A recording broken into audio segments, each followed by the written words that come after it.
I'm not a big slides kind of guy, only because I prefer talking in action, like actually working on an image, for instance.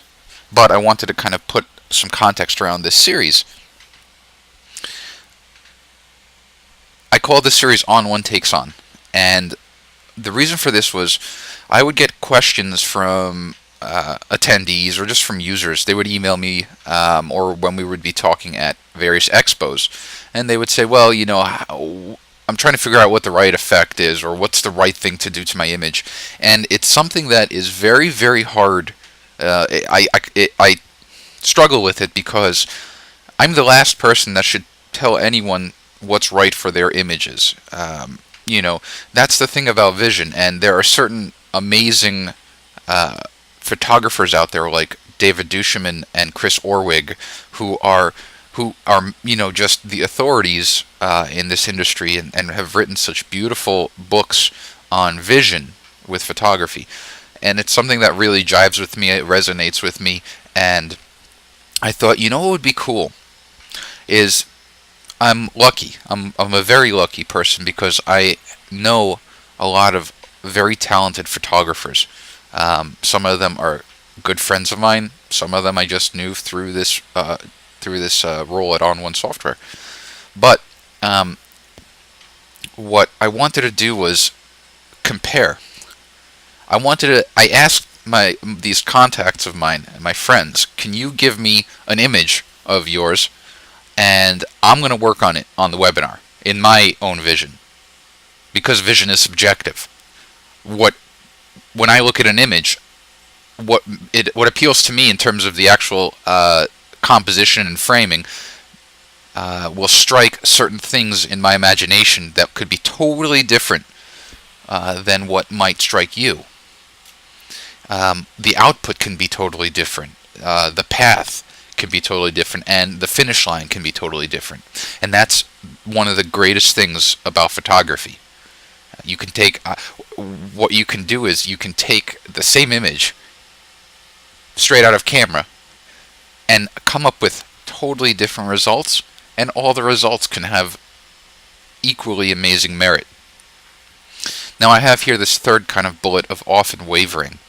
What I mean by that is your own personal vision can waver. For me, what appeals to me changes by the day sometimes. It changes if I had my coffee in the morning or not. It changes if I got a good night's sleep, what the week was like, and that affects you. That is something that influences you when you sit down in front of your computer, or when you're out in the field and you've got the camera to your face. It affects how you shoot and how you process. So what I want to do is, just going to hide this for now. I'd like to actually start working on images that were contributed to this series, onOne Takes On. So I'm going to jump into Lightroom right now. Now here's the thing.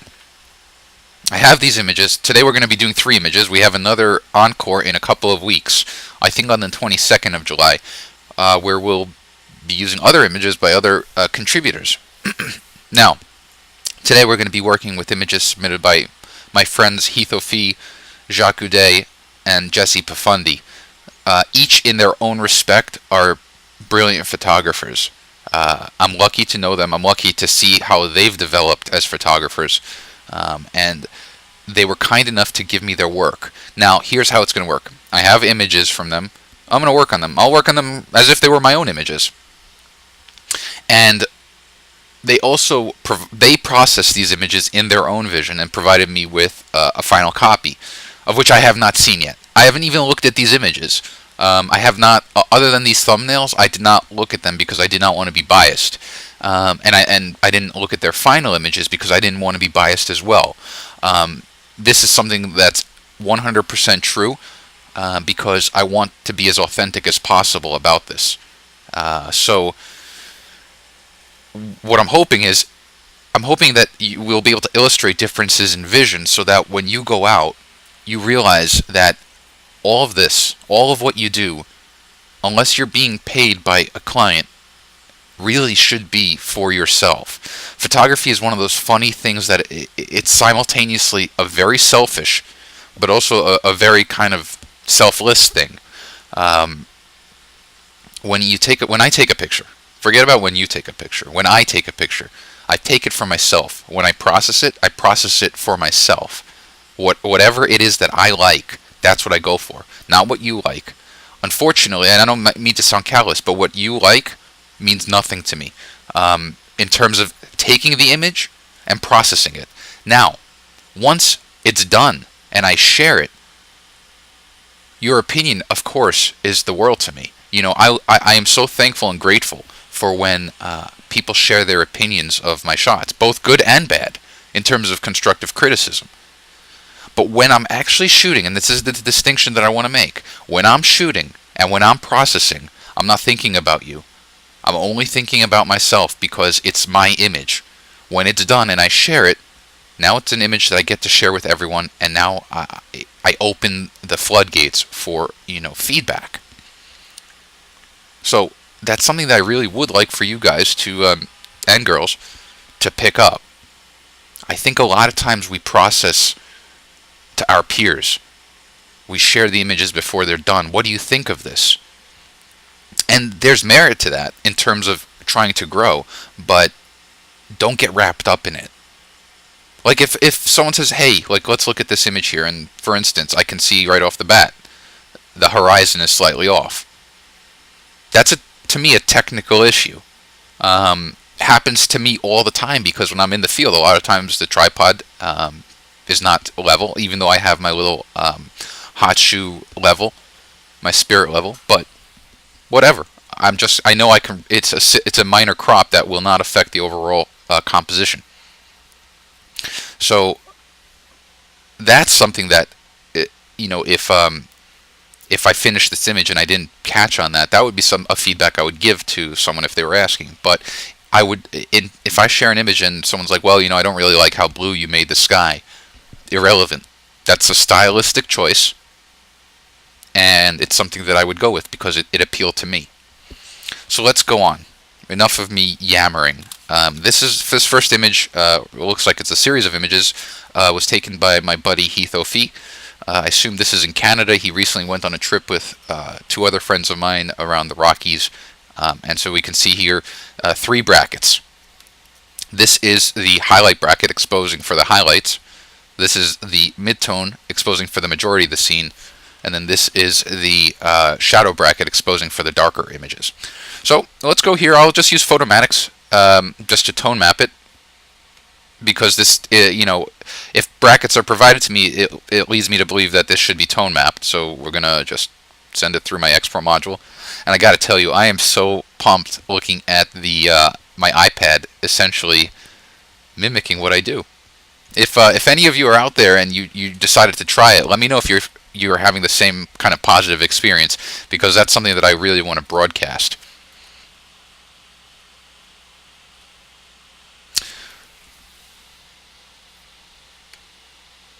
Alan's saying he's trying to find it in the iPad store. Just do a search for GoToMeeting instead of GoToWebinar.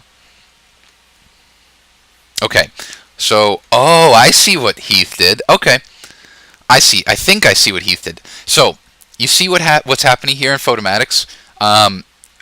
If you feed Photomatics 3 different images that have in its EXIF information the same shutter speed, it doesn't know what this means. It doesn't know what the actual interval is of the exposure compensation. So let me see here for a second the EXIF. Let me open up my palette here. So in this shot here we have a... Where's the EXIF? Oh, Heath. Did Heath strip all of his EXIF? Oh, that could be why. Actually, that could be why, because the EXIF is stripped. Photomatics doesn't know what to do. So let's just do this. Let's just compensate for that, and we'll assume that this is a -2 and a +2, because it looks like that could be the case.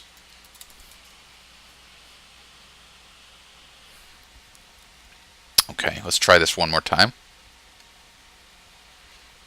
And so in these situations here, all you need to do is click in the exposure value. I'm going to type in +2, The middle one is 0. Why is it not accept? Oh, let me just do this. 2 stops. There we go. Okay. Now I'll hit OK, and we'll tone map. All right, good.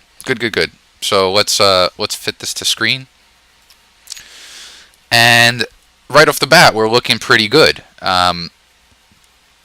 Nice representative exposure. Beautiful scene here. I'm going to reset this to default just so that I can start over with the Photomatic's default settings. I'm looking at my histogram here. You can see that Heath did a wonderful job with his brackets because you have no clipped shadows, no blown out highlights, or just a minimal amount, which we can address in a second. But look at all this beautiful mid-tone information. So it's a nice kind of evenly exposed image. I'm going to go right here and boost the strength up just a bit. I'm not going to go to 100%. I'm also going to drop the lighting adjustment. Actually, I'll bring it up. I want to smooth it out a little bit. Now, you see as we're smoothing out, we're starting to blow out the highlights. The blown out highlights are looking like they're right over here. And maybe that's about it. This looks like this is the only area that's blown out. And the reason why it's blown out is because the white point by default goes up to this 0.250%, which is way too high. So we drop the white point down. You can see how that addressed the blown out highlight. And let's bring it up, the black point up a bit as well to give the shadow area a little bit more body by increasing the black point. I'm also going to increase the gamma, which is the overall brightness of the scene. And now let's start playing around with luminosity and detail contrast. Luminosity, let's see here. If I go down, I kind of like that. Detail contrast, like that too. And I'm going to bring up the gamma just a bit more. Maybe the white point a bit more too. So we're still looking really good here. Let me make it a little bit brighter. And now I'm going to re-import it back into Lightroom. Alright, so let's just do a quick compare just to look at the benefits of HDR. I always like to do this. I'm going to compare these two images. The one on the left was Heath's 0 exposure. And you can see that we have pretty much a loss of detail in the tree line. We don't have a lot of information here in the foreground. And on the HDR tone mapped image, beautiful tree line, no halos. Let me zoom in here, see how much, if we have a lot of noise. There's a slight amount of noise. And I'm going to actually show you now, this gives me a good opportunity to show you how we can use Lightroom and Perfect Layers to apply noise reduction without having to buy any additional software. So overall, it looks really good. Now I was showing you how here, if we go zoom in, there's a little bit of noise. Now I'm zoomed in at 1:1. If we go to the Develop module in Lightroom, and actually before we do that, this is the key. The first thing I want to do is I want to create a virtual copy of this image, and you can do that one of two ways. You can either hit Command apostrophe on a Mac or Control apostrophe on a PC, or you can go to Photo and then select Create Virtual Copy, and now you have two identical copies. It's not like there's a second file. Lightroom just kind of references it in its database that it pretends that there's a separate file, which is unique because now I can go here and I'm going to scroll down to the noise reduction. Now when I apply noise reduction, the reason why I never used to use Lightroom for noise reduction is because when I apply it, it applies to the whole image, and I don't want noise reduction on my whole image because it will smooth out texture information in the mountain, which is typically textured, as well as all the foreground detail. I always used Photoshop, and I would use something like Topaz Denoise, because in Photoshop I would do a quick selection of the sky, run the software, and the software would only apply to the sky. Now, let me show you a cool little trick. I zoom in whenever I do noise reduction because it's kind of hard when you're zoomed out to see exactly what's going on. Sometimes, if you want, you can even zoom in more, but 1:1 zoom is pretty good. I'm going to increase the luminance noise reduction. I'm going to also increase the detail, because as you increase luminance, essentially it's applying somewhat of a surface blur. Detail restores some of that, and I'm also going to boost the contrast. So that's looking pretty good. But again, it applied to the whole image. So what I'll do is I'll go back and forth. That's the original. You can see all this noise in the clouds, and here it just looks so much better.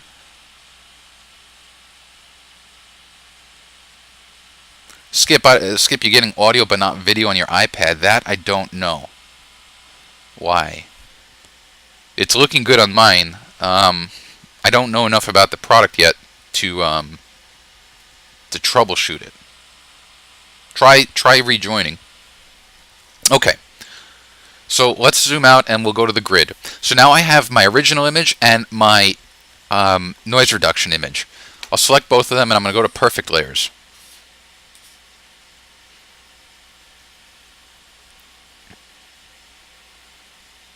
Alright, I'm going to zoom in a bit because I want to make sure which one. Oh, the dash. I think the dash 2 is the noise reduction one. Yep. Yeah, let me zoom in even more. You should be able to see this really nicely. So this is the layer with the noise reduction. And do you see how all that noise, all that crispiness comes in with the original? So in this situation here, I'm going to double click the title and I'm going to say NR for noise reduction. And this one I'll type and I'll say original. Okay, so here's the cool thing. What we can do is I can put the original on top, and then let me just go back to fit to screen. I'll zoom in a bit and pan up here.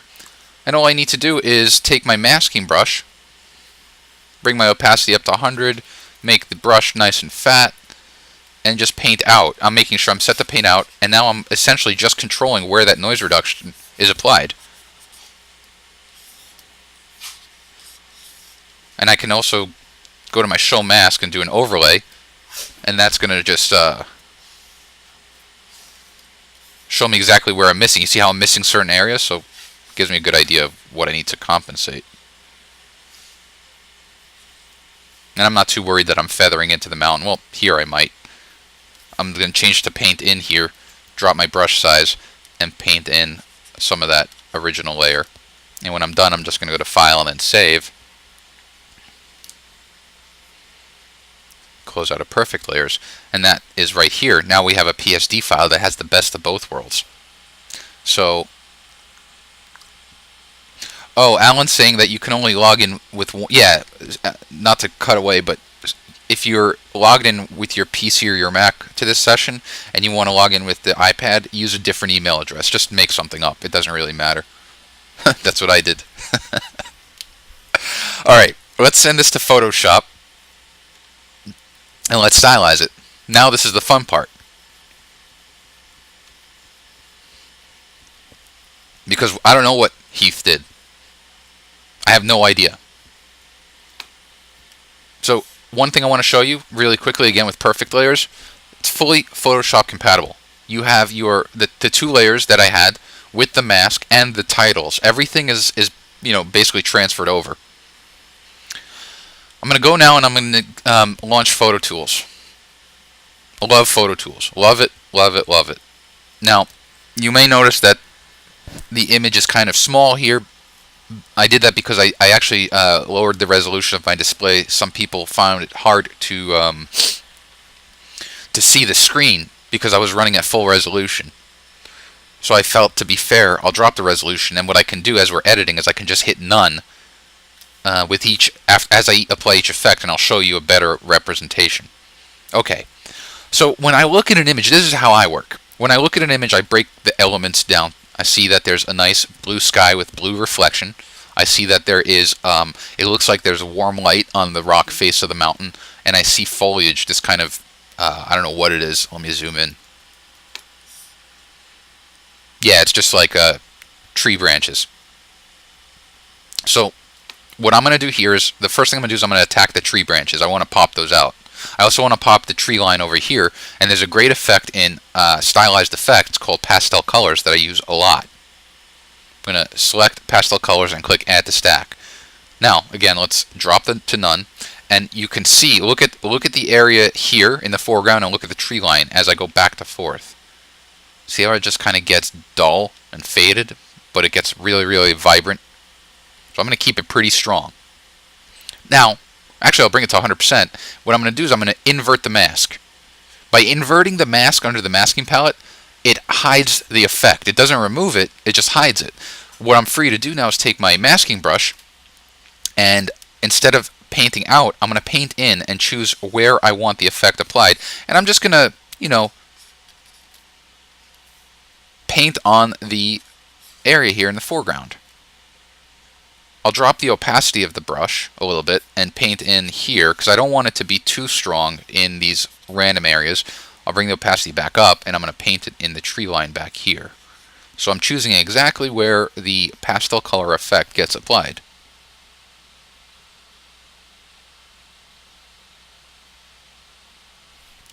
Okay, go to categories. Now, let me fit the screen here.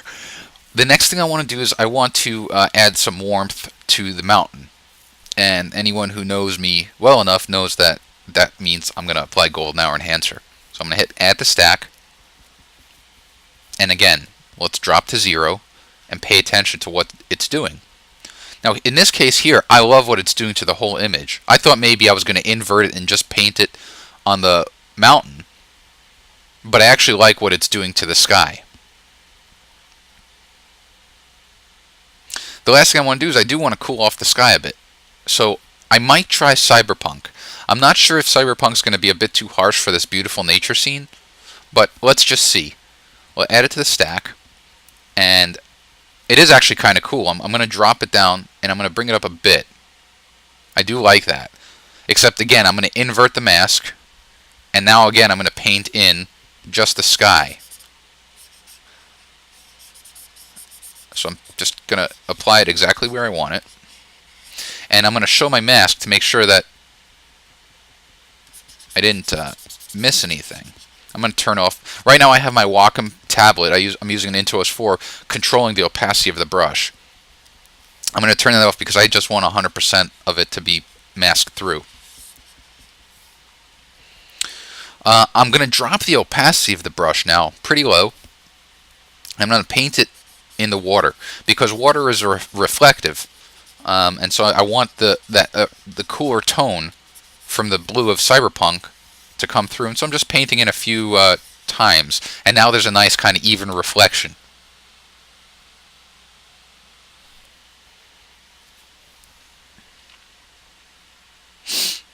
Okay. Trying to think of what else I would do. I'm going to go back to categories. I'm going to add just enough darkness. Now you can see what it does. I'm actually going to just apply it, I think. No, I like what it's doing to the whole image. It's adding contrast to the shadow area. And then the last effect I'm going to apply is Orton Here's a Who with normal. Now, Orton Here's a Who is based off of there's a photographer, or there's a I think he was a photographer. Yeah, of course he was a photographer. His name is Michael Orton, and he essentially what the Orton technique is it's a combination of duplicating certain layers and applying Gaussian blur to the image, and it gives it, you can see at full strength. It's a very, very dreamlike look. But I don't need that much of it. I just want a tiny bit of it. Something about there. Now you can see if we toggle the before and the after. The before is great, a nice even exposure. But the after really gives it some body. I'm trying to think. I'm going to apply now, and I'm going to let Photo Tools do its thing. Because what I'm going to do next is I'm going to bring it into focal point and see if there's anything in focal point that I can do. Actually, I know what I'm going to do. Normally, and it could have been Heath's intention to focus on the mountain. I'm going to actually bring it in focal point. I'm going to make the more of the foreground the point of focus. Before I do that, actually, let me cancel out. I'm going to get rid. I'm trying to think. I want this area here, especially this piece of wood, to be the primary focal point. To that end, I might play around with going to my clone stamp tool. Let's see if we can do something like just very subtle. That's one of the nice things about a very busy foreground, is that you can pretty easily just clone stuff in, trying to make something that's a bit believable.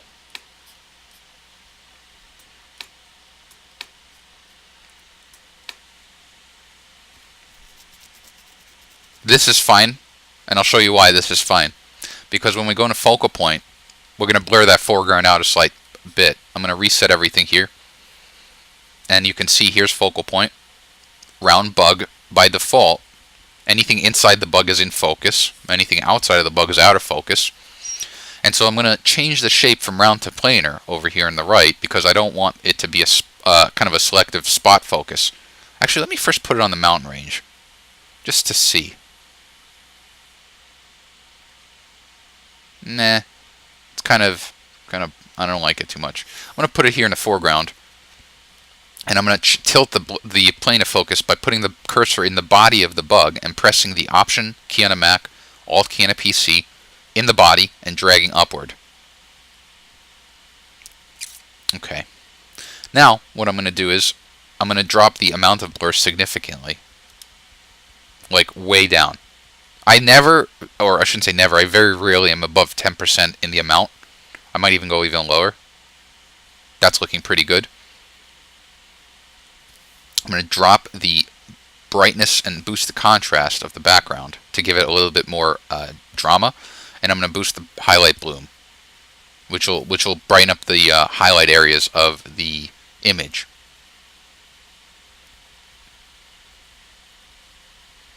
And I'm going to add a vignette, a slight vignette.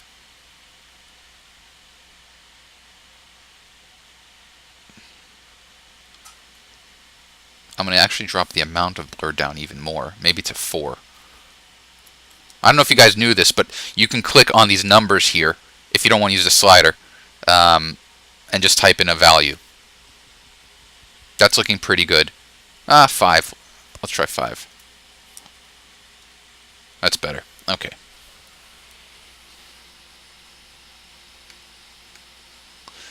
Yeah, Mark, of course I use the clone stamp tool. I wanted to, I didn't, that one, it was distracting. I wanted to focus on this one. And now, to that point, I'm actually going to do something else. I'm going to go back into Photo Tools for a second. Because now that I used focus as a, to show my depth of field, I'm going to go to the categories, and I'm going to go to the lighting effects, and I'm going to use dynamic light, and I'm going to use darken round. And I'll show you what I'm going to do here. I'm going to add this to the stack. I'm going to hide it. Now you can see we've got this just like a focus bug, except we call it a masking bug in Photo Tools. I'm going to drop the shape of the bug just to kind of highlight pretty tightly this wooden tree trunk, or it looks like, yeah, I think it's a tree trunk. Now you can see, okay, well, you put a dark spot. What I'm actually going to do is invert the mask, and all right, now you have a light spot, but that's because it's very strong. I'm actually going to drop it down, and I'm going to drop it just a bit.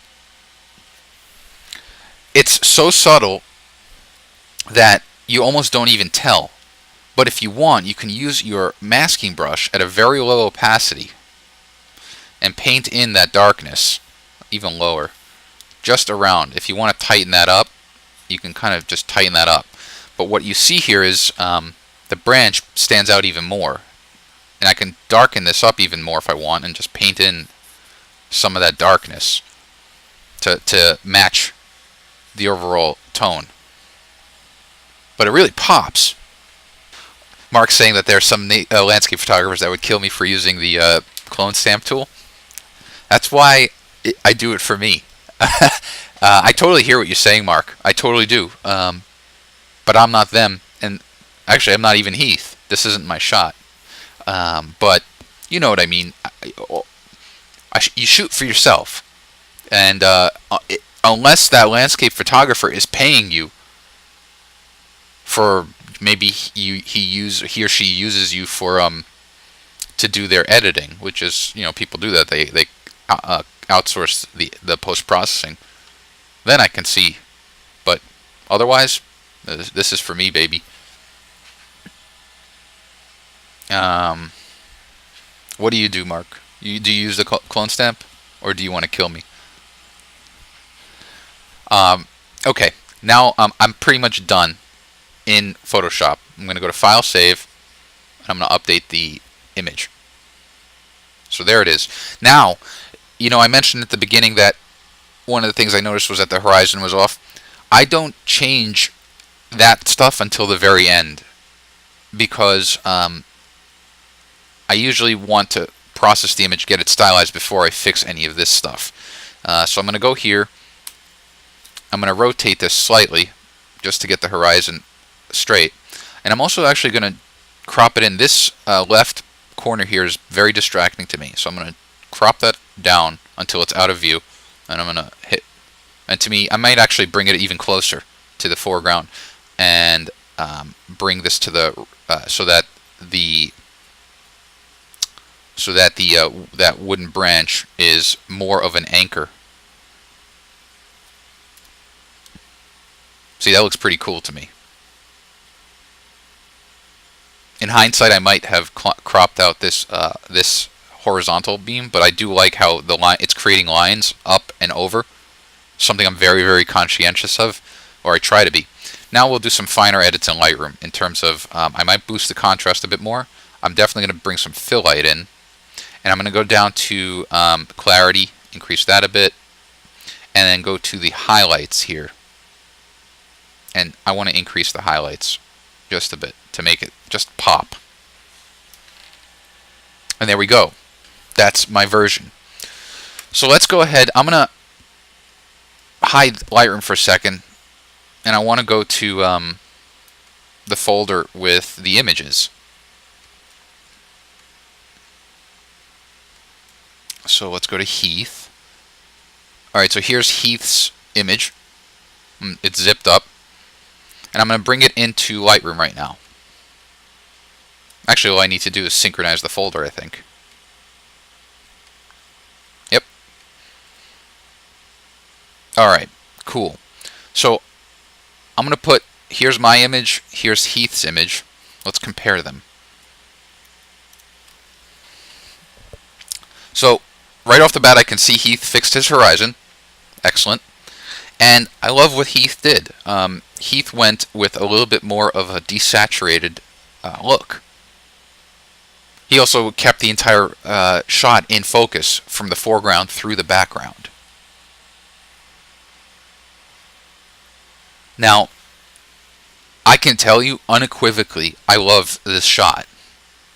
I can also tell you unequivocally, I love this shot too. And that's an example of, okay, well, Heath kept this more of his foreground, which is great because he's really following the rules of third here. This horizon line is just about the upper third of the screen. Beautiful. And he has beautiful, nice, soft sky. It looks like he applied noise reduction. Let me see. Maybe not. I can't. Maybe he did. I'd have to compare it to the original frame.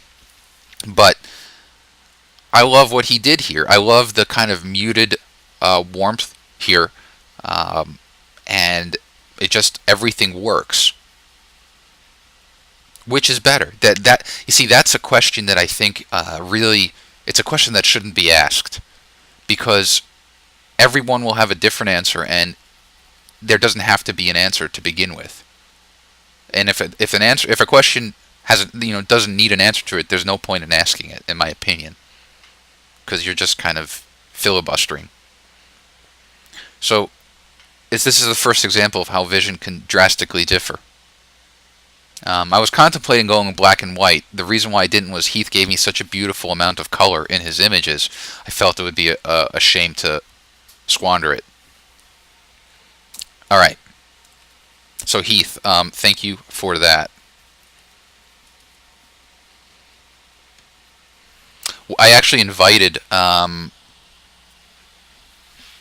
my friends here to this webinar, but I don't know if any of them were able to speak on for their images. I would have actually unmuted Heath and let him talk about his image. I see Heath's on here, but yeah, I also see that Heath's not actually the webinar is not actually in the foreground. One of the nice things about being an admin on these webinars is it shows me who's actually who's actually has the screen up and who doesn't. Jesse's here too. We're gonna be working on Jesse's image at the end, but yeah, they're all working. It's pretty funny. Looks like we've got some brackets here. So Jacques Uday, otherwise known as Photo Freak on Twitter, this guy is amazing. He currently lives in Germany. I think he's moving back to the States, and he's one of the best urban exploration photographers I've ever met. I actually haven't met him in person, but the work that he does, the locations that he finds around in and around Germany, in Bierlitz and around Berlin, is jaw-dropping. It's jaw-dropping, especially for someone like me in the U.S. here, where I've never seen that kind of stuff. I've seen abandoned schools and hospitals, but seeing like dilapidated Nazi bases where you still have, the original decorations, that to me is amazing. It's the other side of the coin. Here, I can go to all kinds of forts because I live in Massachusetts, which is on the eastern coast. We have tons of forts that were built, but they're U.S.-based forts, obviously. So to see this kind of stuff is just a treat.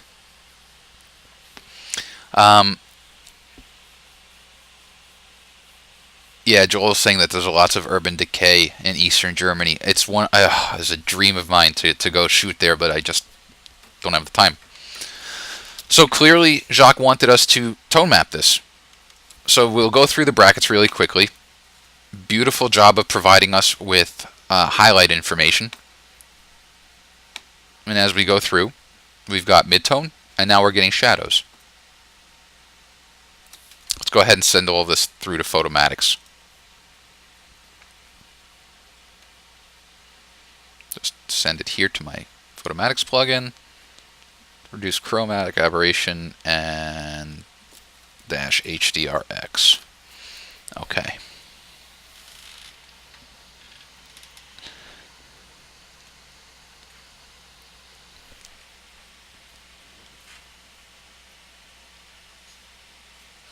All right. So what do we see here? We see a few things. Up here, you've got this kind of muddy. This happens a lot in HDR when you have a very bright image. We can kind of work around this using various sliders. Let's go ahead and I'm going to put the histogram over here. And right off the bat, I'll just bring the strength slider up to 100. I will typically do this with any kind of Urbex image. Okay. With that there, let's see what we can do. I'm not even going to hit default. Let's just work on the image here. I'm going to bring the luminosity up. And that's going to fix, or not fix, but it's going to address some of that muddiness in the light. I'm also going to bring the detail contrast up slightly to compensate. White point I'll drop down. No, I'll actually bring that up because I want to have that muddy, a brighter highlight in the light. There. Oh, had it. There. Black point I'll bring up too. And then the gamma, I'll make it, typically in this kind of a scene that's very dark to begin with, I'll make it brighter than it normally should be, because stylization, when we go to Photo Tools, can be very aggressive. It'll darken the image, and so by making it a little bit brighter than it should be, you're giving yourself wiggle room to play. Something that you should take consideration.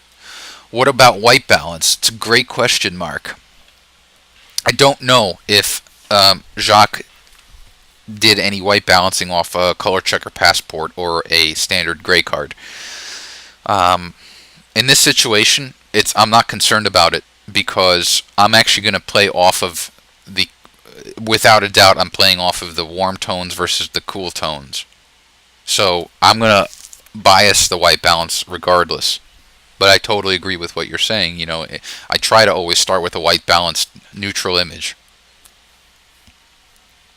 I'm going to actually adjust the light smoothing a bit too and bring up the luminosity a bit more. Okay. Save and re-import, and let's do a quick comparison. So let's do this image versus this image. Alright. So what do we see? Well, right off the bat, totally blown out highlights up here. Restored the detail with a nice little reflection. Have better detail throughout this panel. Let's zoom in back here. Better detail through the ceiling up there. Better detail through the reflection in the glass. Truer color in the bulbs. All better, in my opinion. So, with the comparison done, let's go and take the image to Photoshop.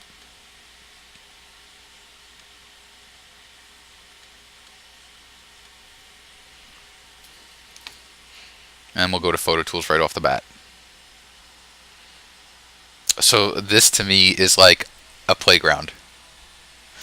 This shot, I'm in overload right now of the things I can do. I can go totally different actually. I'm going to do this. Let's see what I can do. I'm going to go to categories, and there was an effect that I built for Photo Tools when we upgraded from Photo Tools 2.5 to 2.6. There was a Photoshop action that I built a while ago, and I used it sparingly, but it seems like it might be perfect for this kind of a scene. It's called Urban Sickness, and it's right there. And let's add that to the stack. And I love it. I love this. I love what it did here. You can see, let's go to 0. I'm going to keep this at 100%. I'm going to go full tilt on it because I love it almost gives it a radioactive look. To augment that, I'm going to add this effect thermopylae. And what I'm doing right now is totally off the cuff. I didn't rehearse this, so I want you guys to see that this is totally just, the more you use these products, the more you kind of start to understand the rapport that each effect has with each other. And just to illustrate, let's drop it to 0, and you can see what it's doing is it's kind of cutting into the blue, turning it a bit of this kind of this brown, because Thermopylae was based off of the movie 300. We kind of built it to that, and I'm going to actually bring it pretty high. I'm going to add golden hour enhancer because I think it might be a cool contrast. I might just add it. Let's see what it does to the image. I'm going to invert it. I like what it does to the, I'm going to paint it in. I like what it did to this light here. I don't think this light is reflected anywhere else, so I don't have to concern myself with painting it. Yeah, I kind of like it over here. And then I'm going to add a touch of cyberpunk.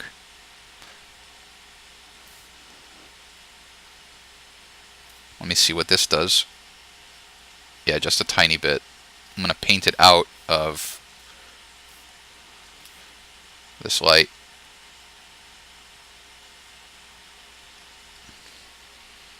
And then I'm going to add just enough darkness.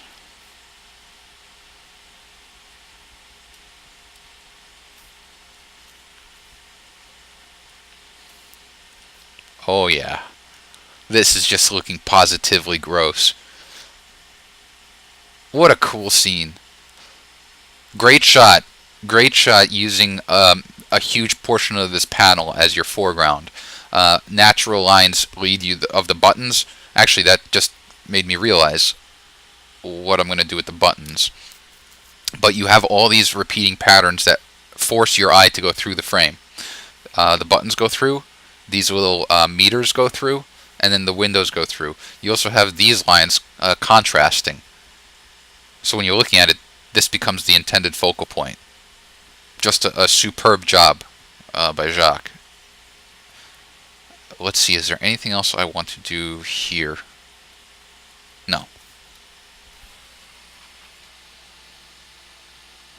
Lori, does it matter what order you put the effects? That's such a great question. No, in terms of the output. Like, if I rearrange the effects, the output should be the same because the masks will carry through. What will affect is you. Because if, let's say you applied the warming, let's say I applied golden hour enhancer first, that might bias what effect I think about adding next. So it's not a good I don't think it's a satisfactory answer that I'm giving you. I hope it makes sense. But what you want to do is the more you use it, the more you kind of. I usually typically my rationale for how I apply effects is I will apply the first effect. That first effect will be whatever will apply to the most amount of the image. So in this case, the first effect was urban sickness. I kept that to the whole image, and so that's my base, and I grow from there. I build from that. I don't start with effects that I invert and then just paint a little bit in, like the golden hour enhancer went just on this light. I don't do that. I wouldn't start with that. So I hope that makes sense. Technically, no. It should be the same. The effect should be the same. All right. Now, there are a few things I'm going to do here. The first thing I'm going to do is I'm going to add a new layer. Or let me see. I'm going to let me do this. New layer. And I'm going to fill it with an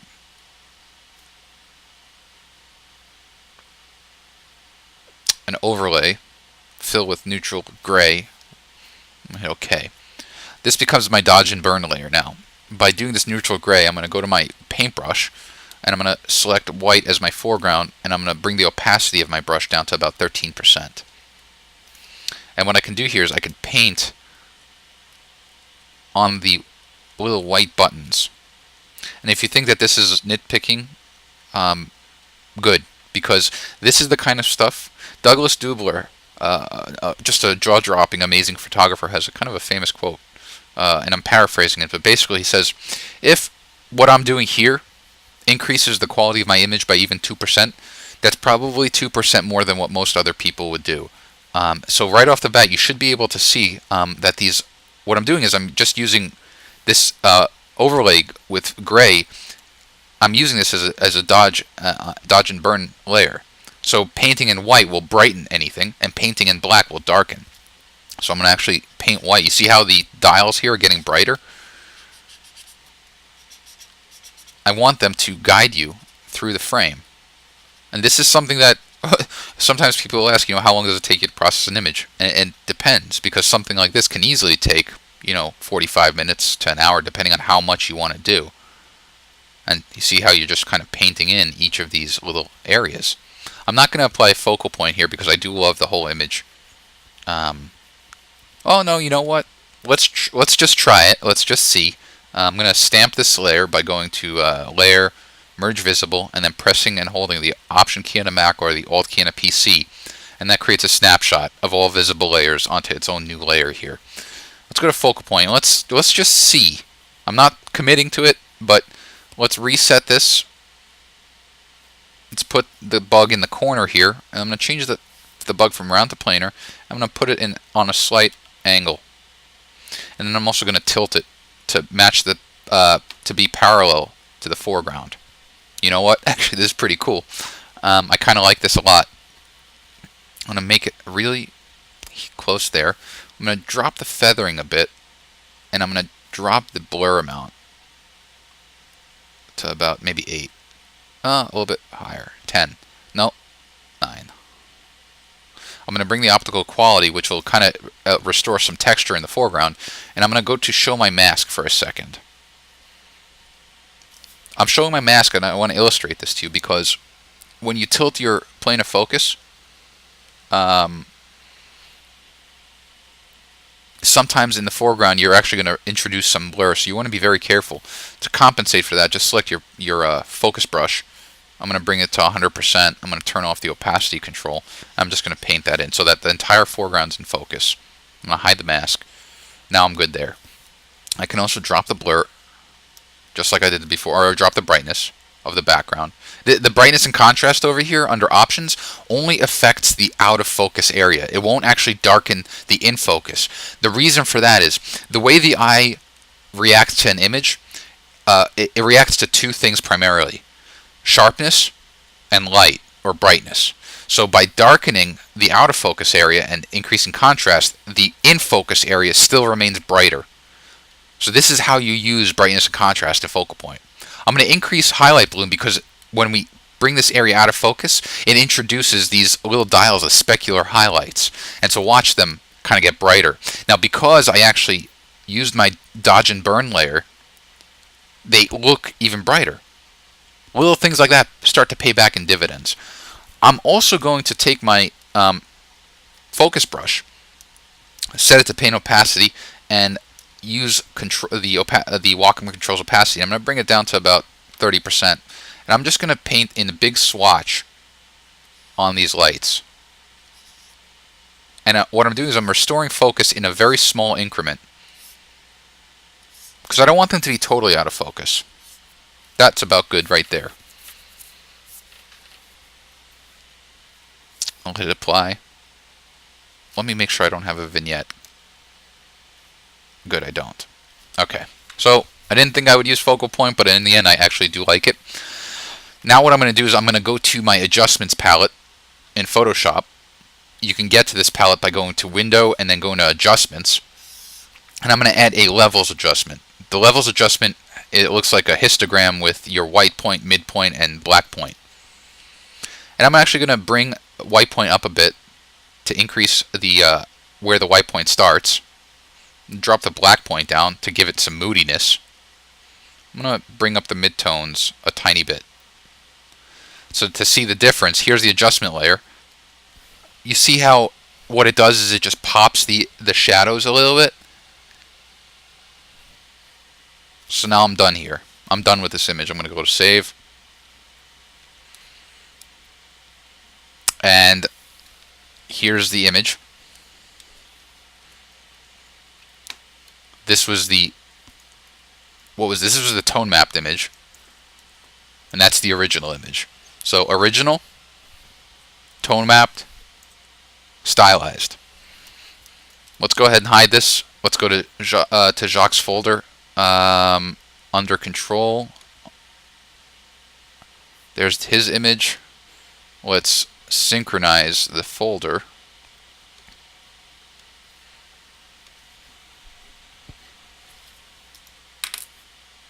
Oops.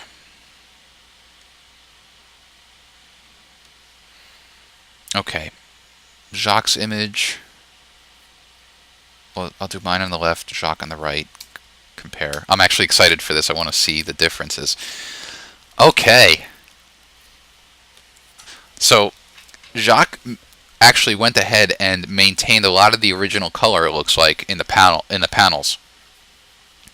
And Jacques also really good at kind of giving concrete, I've noticed about him, a very cold texture to it. Let me look through the windows here. He retained the warm tone, whereas the Urban Sickness gave me a little bit more of a neon-y tone.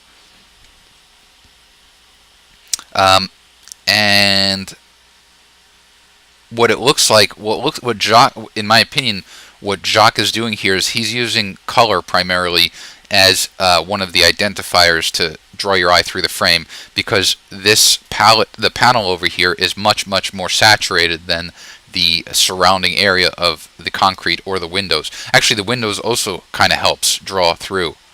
But what I'm doing is I'm really focusing. If I look at his image, I'm focusing right around here. With me, what I was trying to do is I was trying to use tone in terms of brightness. So I used the little buttons here and the dials to draw you through the frame. Two totally looking images. Completely different looking images.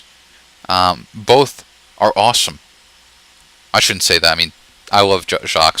I like mine too. But I like how Jacques has more detail in his light than I do. Now, I'm not talking about focus because I used focal point, but I like seeing the texture and the color of the light reflected. That to me is really beautiful. And I love how it stretches out even to this. You see, I didn't even pay attention to this area over here. I should have done something with that. I would have probably applied maybe Moulin Rouge there. Okay, let me just take a look at some questions if there are any questions.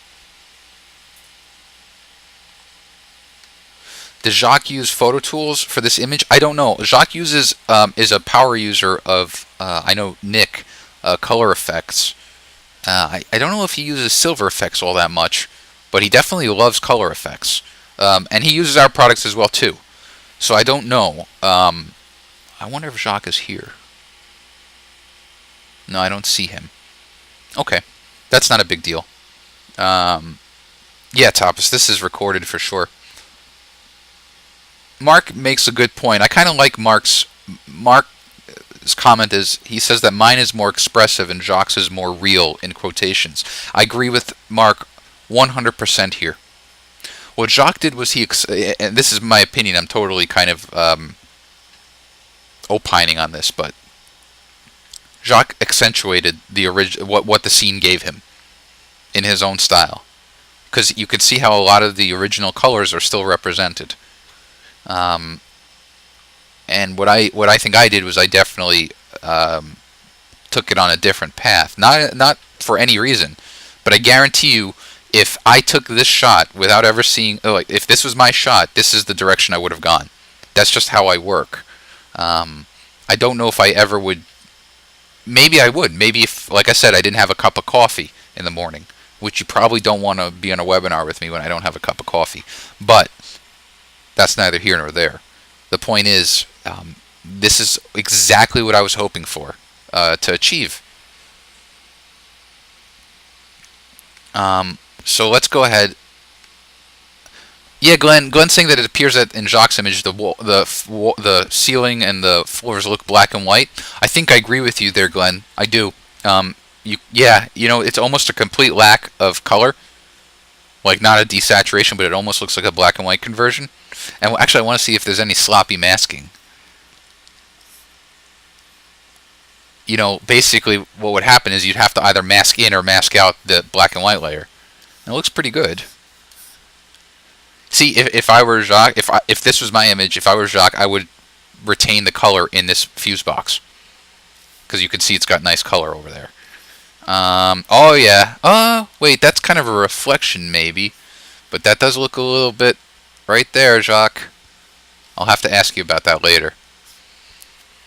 I don't feel badly because a buddy of mine, Michael Binsky, I don't know, maybe it's because I'm colorblind and I can't see it, or I'm just lazy, but he always manages to call out if I have a sloppy mask.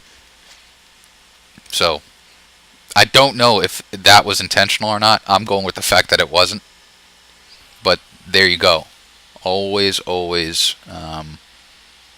if you're going to do that, answer my question about the gray dodge. Where's your question, Jesse?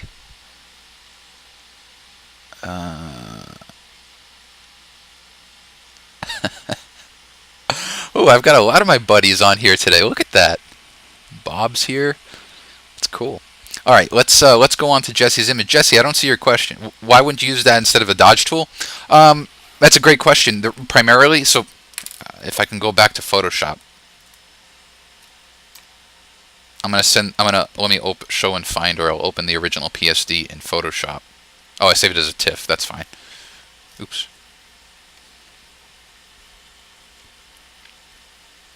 So Jesse's wondering, I went here with this layer.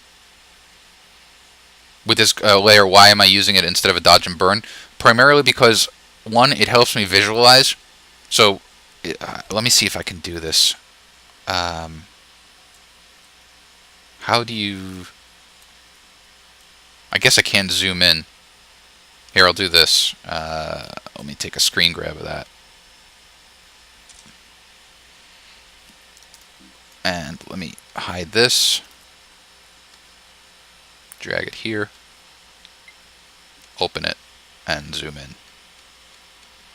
It's kind of pixelated, but the gray layer actually shows me when I brighten or darken a part of an image, it gets brighter or darker in those spots. It lets me visualize what I'm doing. So that's the reason also, because that's just kind of how I like to do it. There is a dodge and burn tool. Where is it? It's like right here. Or there it is, dodge and burn tool. So you can use Photoshop to do it, but I like just using I also am a big fan of applying things on their own layers.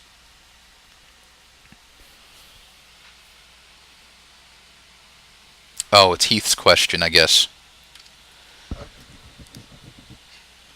I guess Jesse just wasn't clever enough to ask it. All right, let's go to Jesse. Speaking of him, and we'll go to his image. I think Jesse's image is a single exposure. Oh yes. Okay. So other than Jesse, maybe, and Bob, I wonder if any of you know where this was taken. I'll give you a couple of seconds to see if anyone can guess where the shot was taken from.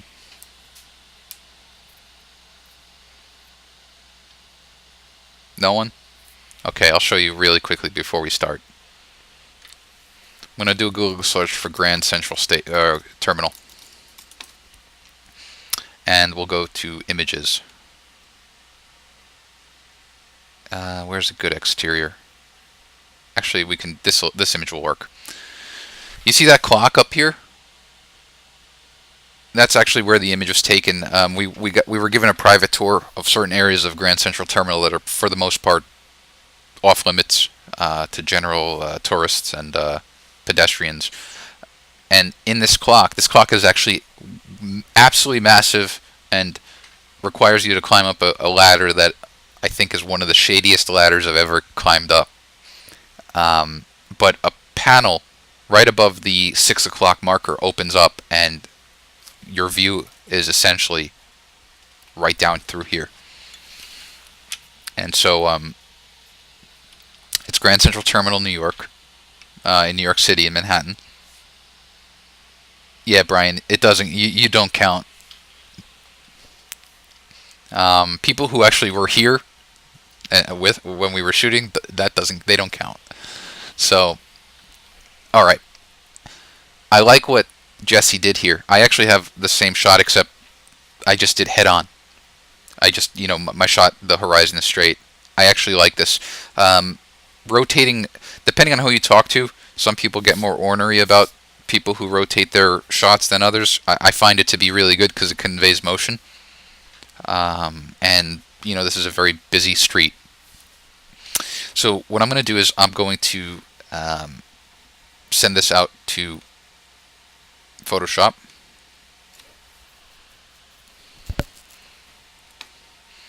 And we'll go straight into Photo Tools. Now for me, I'm going to turn this black and white, and I'm going to tell you why. Typically when I have a scene where the sky is just blown out like this, and using Mask Pro would take 2 seconds because of just how contrasty the colors are. I wouldn't want that. It's blown out, and when I see a blown out sky, I typically think black and white. I just kind of like that. So I'm going to go to the black and white treatments here, and I'm going to try a few different ones. Like I'll try the Tasty Glow, which is typically one of the more popular ones. And I actually really like that. Except what I'm going to do is I'm going to drop the opacity down. I want it to be very, very desaturated, but not totally black and white. And I'm actually going to go here. Let me hit none so we can see it better. I'm going to go to my masking brush, and I'm not a big fan of selective color. Selective color is if I were to bring this to 100% black and white and, take my masking brush and at 100% just bring back the original yellow. That just to me looks very tacky.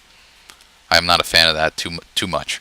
What I am a fan of, so let me reset the mask, is dropping the opacity down and then giving a little bit of yellow a tiny boost. So I'm going to select the masking brush again, and I'm going to bring the opacity down to about 15% and just kind of just a tiny stroke on these yellow taxis, because I'm going to use the yellow taxis.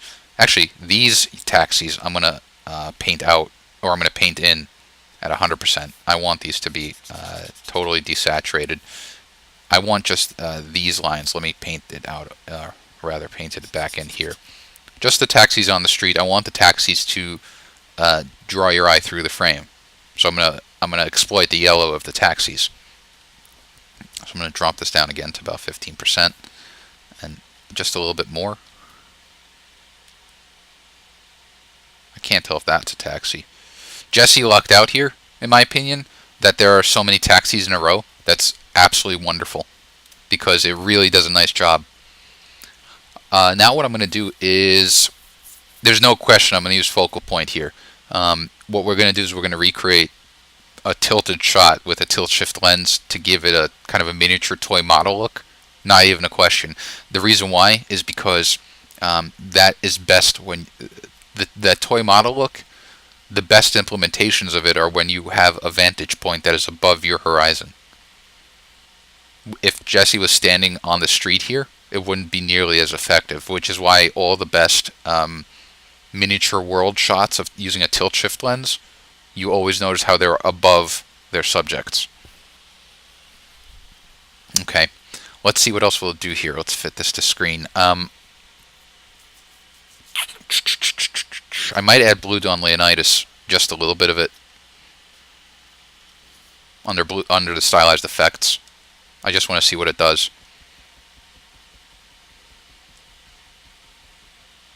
Ooh, I kind of like that.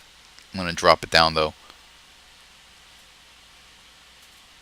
Actually, I'll make it pretty strong, and then I'm going to paint out at 100% out of the yellow taxis because it's kind of adulterating the yellow.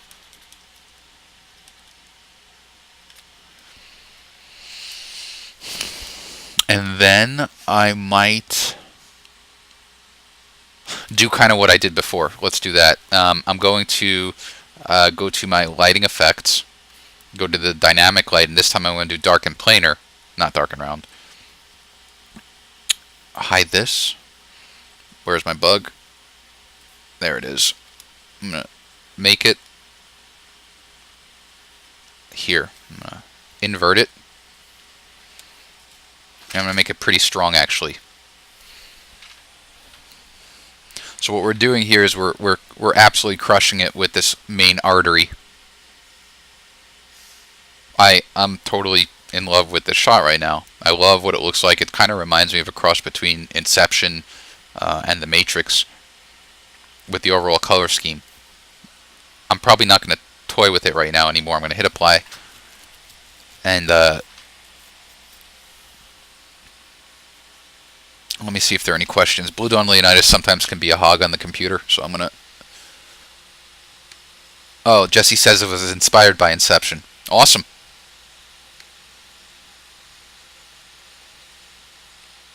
What Jesse's actually giving a little bit of context. Jesse's saying that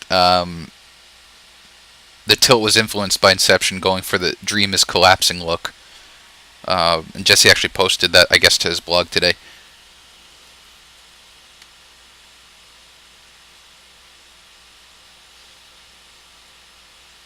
Diana brings an interesting point too. Back to the question of why use that gray layer as opposed to just using the dodge and burn tool. Very good point. When you use a dodge and burn tool, it's applying to the layer itself, the image layer. And I'm not a fan of that. Using it on its own layer, you go back, you can change it. You can if you brighten it too much and you realize you want to darken it, just change the color from black to white. The key is, everyone, if you're going to do that, using that gray overlay, is when you're painting in black or white, paint it.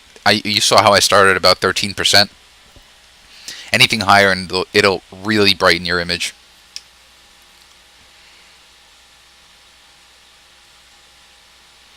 Okay, Jesse. Awesome. I'm loving the shot. It's the photo that makes. So, I am digging this. I'm going to go to focal point. Let's reset this. Put the bug around there. Let's change it from round to planar. Put it very, very much on the foreground. Like very, very close here.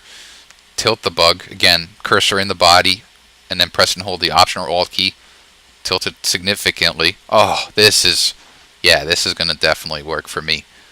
Let's get the focus brush. Let's make sure that we're at 100% opaque. Actually, let's drop the amount first.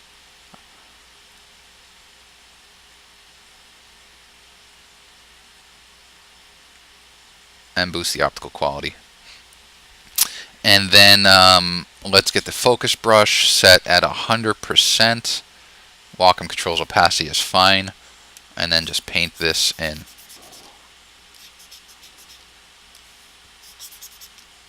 Let me go to my mask. Yeah, that's good.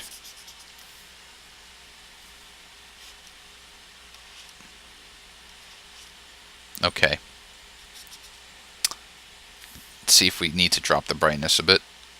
Sure, why not? And then definitely blast out the highlight bloom. Oh yeah, that is looking cool. Very, very cool. Very cool. Okay. Oh, nice job, Jesse. And I want to, let's save this. I'm going to close this out, and then I'm going to actually add a little bit of texture. In the develop module, I've got a brush. If I go to the adjustment brushes here, I just saved the brush. I called it the HDR texture boost, and if you look at it, it's just a little bit of brightness, contrast, clarity, and sharpness, and I'm just going to paint that right down the strip.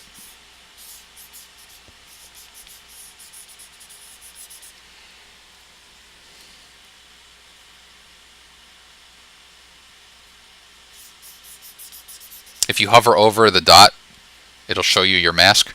If you don't want to see the dot, press the H key and it hides it. Press it again to show it. Okay, adjustments done. Let's boost the overall contrast. Let's boost the saturation. Let's increase a little fill light. And then let's add a vignette.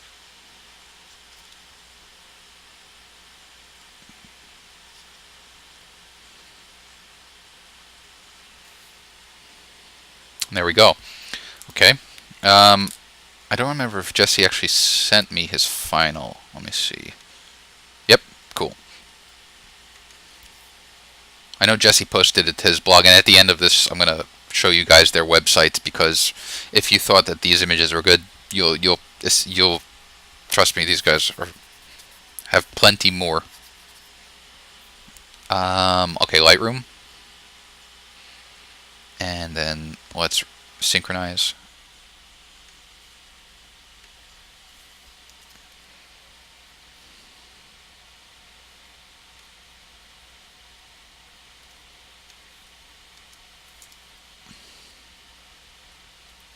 Okay. So Jesse definitely capitalized on the warm colors of these buildings. You see that this is definitely warmer. And I almost like what he has done. You see, you kind of compare the two. If you zoom in here, I almost like that there's a little bit more focus in his. So in retrospect, what I should have done was in focal point maybe, there are two things. One, I should have made the focus bug, the plane, fatter. But also, I'm not a fan that I didn't realize, I forgot. You see the specular highlights caused by the out of focus area here? You see how it's, what is that, 2, 4, 6? What's 6? Hexagon? I'm not happy that it's a hexagon shape. In focal point, you can control the shape of specular highlights, and I kind of wish I did that. Oh, and Jesse's saying he cropped the right a bit. Yeah, you can see that Jesse kind of brought it in right above this rear windshield of the. Let me actually zoom out to get context.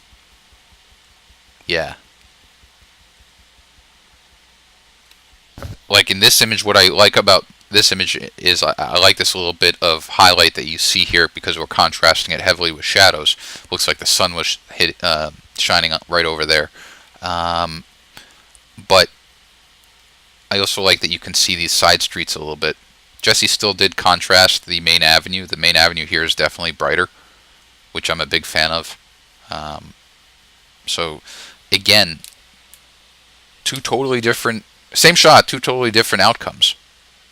And to me, that is one of the coolest things that we're able to illustrate here. I don't think anyone here should be able to say one is better than the other. But we really all know that the one on the left is better.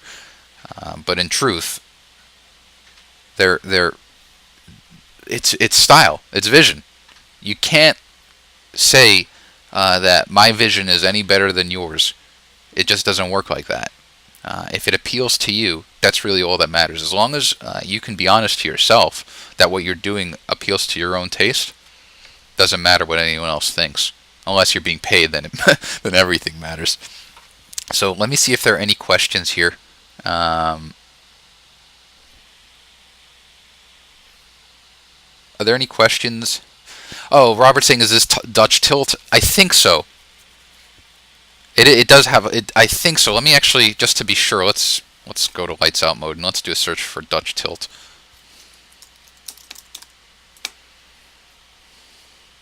Yeah, definitely slight Dutch tilt. Good call on that for sure. Yeah, Laurie's saying it goes back to it's all subjective. Absolutely. It's absolutely subjective, depending on how you feel. I definitely, when I see shots of New York City, and there's no it's no surprise, but whenever I do a shot like this, or in this case Jesse, I go back to like the reboot of the Batman series, like Batman Begins and what was the last one? Oh, Dark Knight. You know, that influences me when you're in these heavy urban areas, even though Batman was filmed in Chicago, but still. So, with that, let me go ahead and I want to show you guys. I'd like to share with you the information of my friends here. So we started off with Heath and his beautiful mountain landscape shot, and so you can go to Heath's website just by going to heathof.com. And what I'll do here is actually let me put this in the chat module, so all you need to do is just click on it instead of having to write it down. It might be easier. Next is Jacques. Jacques is absolutely amazing. You can go to jacquesgoudet.com if you want to just see an overload of Urbex stuff. And then there's Jesse Pafundi with his newly redesigned website, Golden Hour Studios. One of the things I can say about Jesse is Jesse and Heath, actually. I've seen their work grow in ways that are tangible. I mean, you can physically see it, where they're each getting into their own style, and I think that is one of the coolest things in the world. What I'm going to do is also I'm going to put these people's Twitter addresses or their screen names. So Heath is at HeathOF, Jacques is at Photo Freak, and Jesse is it dude underscore? No, I think it's dude with underscore camera.